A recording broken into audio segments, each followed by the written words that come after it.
الحمد لله رب العالمين والصلاة والسلام على رسوله الكريم اما بعد.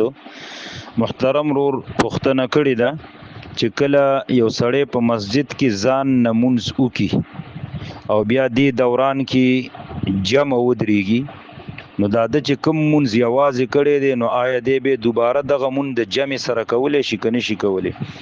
بالکل ورسره کولی شي، بلکې بعض علما وایي چې په تا باندې واجب او لازم دي چې ته به ضرور په دغه جمع کې شاملېږي، اگر چې دا یو مون بستا دوه کرتی شي.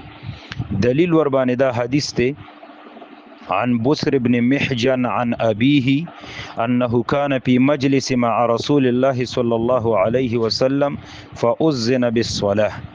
دا بسر بن محجن رحمت الله علیه تابعی دی، د خپل پلار نه را نقل کوي چې د کوم پلار چې کوم دی محجن دا د نبی علیہ الصلوۃ والسلام سره په یو مجلس کې ناسو نو د مانزه د پاره اقامت وکړې شو. فقام رسول الله صلی الله علیه وسلم فصلى.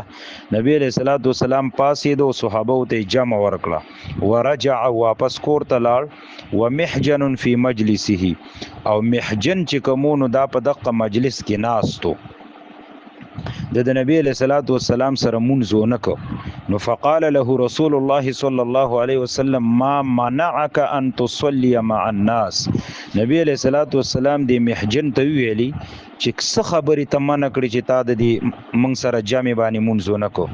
الست برجل مسلم، ولې ته مسلمان سړی نه یې چې تا زمونږ سره مونږ نه کو؟ فقال بلا یا رسول الله. هغه ورته ولې نه د الله رسول، زه خو پوخ مؤمن مسلمان یم، ولکنی كنت قد صلیت فی اهلی، ما تاسو سره ځکه مونږ نه کو چې ما په خپل کور کې دا مونږ کړی نو بیا رالمه. فقال له رسول الله صلى الله عليه وسلم اذا جئت المسجد وكنت قد صليت فأقيمت الصلاة فصل مع الناس وإن كنت قد صليت.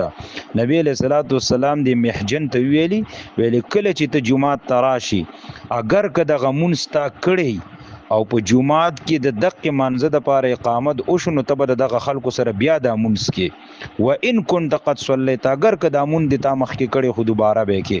وګوره دی حدیث کې څومره تاکیدی الفاظ دي.